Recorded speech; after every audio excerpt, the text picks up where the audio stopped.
पूरे हरियाणा के किसान पशुपालक जो एनिमल शो होगा, अच्छी नस्ल के सांड, अच्छी नस्ल के गाय भैंस या भैंसे, भेड़ बकरी, उनका प्रदर्शन होगा। वो जितने भी हमारे पशुपालतू पशु हैं, और लाखों रुपए के हम उसमें इनाम देते हैं, पुरस्कार देते हैं, मनोरंजन के कार्यक्रम होते हैं, पशुपालकों के ठहरने की व्यवस्था, खाने की, पीने की, और उनके लिए जो पशुओं के लिए ये हमारा विभाग करता है। ये बहुत बड़ी प्रदर्शनी होती है, और हम इस कोरोना के एक साल को छोड़ करके हर साल करते हैं। और दादरी का किसानों को इससे बहुत फ़ायदा होगा, क्योंकि किसान की अगर आमदनी बढ़ाने का कोई मुद्दा है, जरिया है, तो मैं समझता हूँ पशुपालन सबसे ज़्यादा है।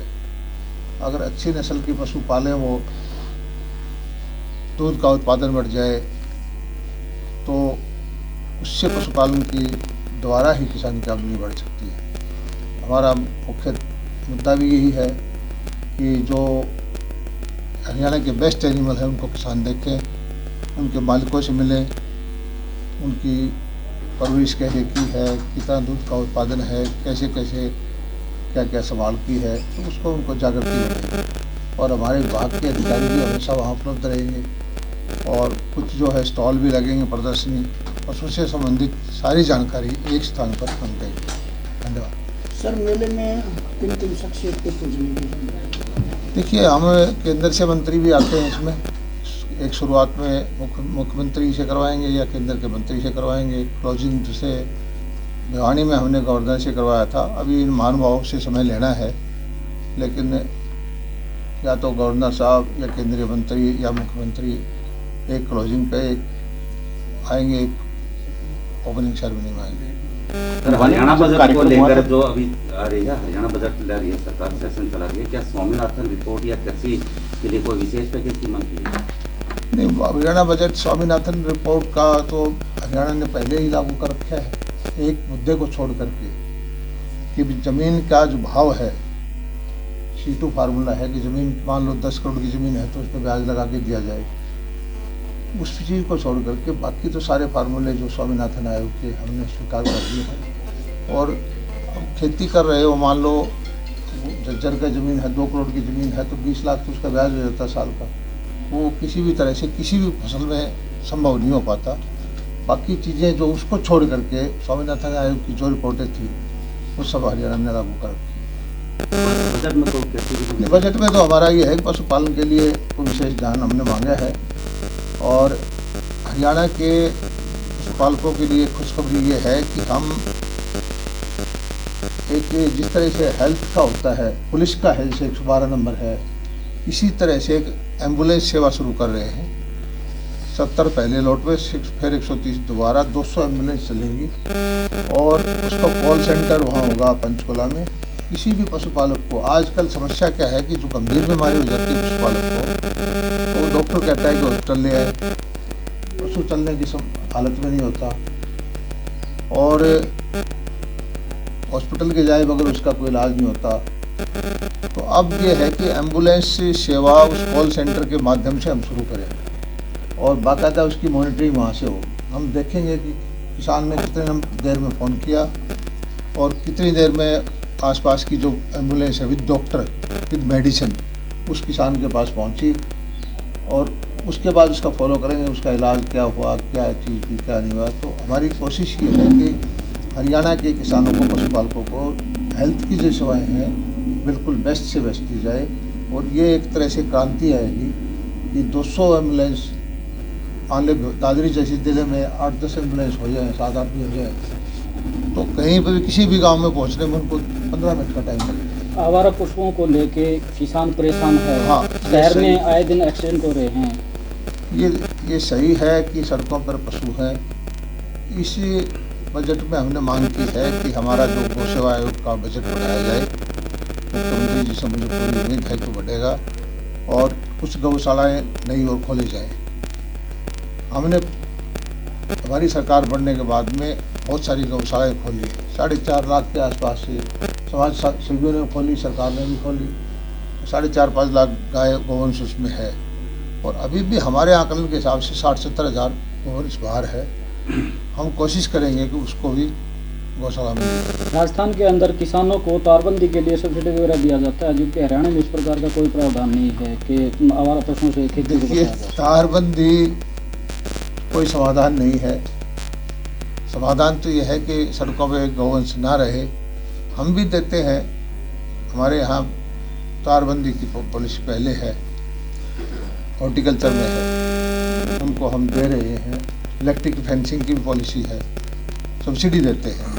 और उसके जो उधर के किसान हैं हमारे पहाड़ी क्षेत्र के, जहाँ जंगली जानवर आते हैं, उनको काम आते हैं। और अभी मुझे उम्मीद है कि हमारा बजट बढ़ जाएगा और कोई नई पॉलिसी हम और ले करके पंचायती ज़मीनों को में और गौशालाएँ खोल के इन गौवंश को भी हम उसमें ले जाने की। केंद्रीय गृह मंत्री अमित शाह हरियाणा के दौरे पर हैं, किस रूप में देखते हैं? ये आज बड़ा खुशी की बात है कि हरियाणा पुलिस इतने सालों से थी, उसको एक प्रेजेंट का कलर मिला है। ये किसी भी फोर्स के लिए खुशी की बात होती है कि उसको अपना निशान मिले। और उसके बाद वो कोऑपरेटिव मिनिस्टर भी हैं, उसका कार्यक्रम करेंगे। और पार्टी के संगठन की बैठक वो हमारे उसमें सोनीपत में और करनाल में करेंगे। तो अगले चुनावी वर्ष चुनाव की तैयारी में तो सभी पार्टियां एक तरह से लगी चुकी हैं। सर, किसान संपदा योजना में अपने हरियाणा के 3 जिले शामिल नहीं हो पाए। कौन सी चीज़ में? किसी भी फसल में भिवानी, किस चीज़ में? प्रधानमंत्री किसान संपदा योजना ऐसी की कोई जो योजना ग्रीन्स नहीं। वाली ऑपरेशन ग्रीन्स करके है नहीं, ऐसी जिसमें कोई- मैं दिखाता हूँ सर, जिसमें जैसे आसपास के डिस्ट्रिक्ट हैं, फूल गोभी, गाजर, क्लस्टर बने हैं जो। वो मेरे को सांसद ने भी कहा था कि अच्छा, उनको डाटा है। हमारे पास इसका ना तो जो शामिल होने का डाटा आया है, ना हमारे से कुछ गया है। और ये हो ही नहीं सकता कि हमारे में कृषि मंत्री के तौर पर कोई योजना आए उसमें दादरी भिवानी ना हो। तो सर, केंद्रीय मंत्री वीरेंद्र सिंह बीजेपी को झटका दे सकते हैं। 2 दिन पहले भिवानी में भी उन्होंने ये संकेत दिया। देखिए, बीजेपी बहुत बड़ी पार्टी है, इसको झटका किसी एक आदमी से या 1 से 2 आदमी से 4 आदमी से नहीं लगना। अगर कोई ऐसी विचार रखता है तो वो उसकी सोच है। कांग्रेस की आज विधायक दल की मीटिंग थी, भूपेंद्र सिंह हुड्डा ने कहा, मानना जा रहा है कि उनके बीच संगठन को लेकर कुछ खींचतान चलते हैं। कांग्रेस में ये हर बार ही होती है। एक ऐसी ज़बरदस्त पार्टी है, राष्ट्रीय पार्टी, 8 साल से जिसका जिलाध्यक्ष नहीं बने। मतलब इतना वो संभव नहीं हो पाया उनके लिए कि कितने अध्यक्ष तो बदल दिए उन्होंने। पहले वो थे अपने क्या नाम, अशोक तंवर जी थे, फिर शैलजा जी आली, फिर अब हुड्डा साहब आ गए। लेकिन कांग्रेस का संगठन बनाना ही एक बड़ा भारी मुद्दा है। और इनका ये है कि कब्जा रखने में ज़्यादा झगड़ा करते हैं, जनसेवा में कम विश्वास करते हैं। आपके संगठन की बैठक हुई थी भिवानी में, काफी 2 दिन तक मंथन चला। क्या मंथन में निकल के आया सर? नहीं, हमारी ये परंपरा है, हमारी परंपरा पार्टी की। जब राष्ट्रीय पार्टी हमारी कार्यकारिणी होती है, उसके बाद प्रदेश की होती है, जिला की होती है, और इसी तरह से नीचे तक जाते हैं। एसवाईएल का पानी क्या हरियाणा में पहुंचता है, कुछ मुद्दा साफ जाएगा? देखिए, माननीय सुप्रीम कोर्ट के अंदर इस बार पेशी थी। हमने पूरा मुद्दा रखा है कि पंजाब हमारी बात नहीं सुन रहा है, केंद्र की बात भी नहीं सुन रहा है, और आप इसका वो करें तो अगली तारीख तक मिले तो कर दो, आज नहीं तो कल। पशु मेले की तारीख निर्धारित हुई है सर? हाँ, 11-12-13 मार्च। सर, पिछली बार भिवानी में काफी परेशानियां रही थी, पशुपालकों ने काफी शिकायतें की थी, तो क्या अब की बार उन ऐसा शिकायतों है को किया कि जाएगा?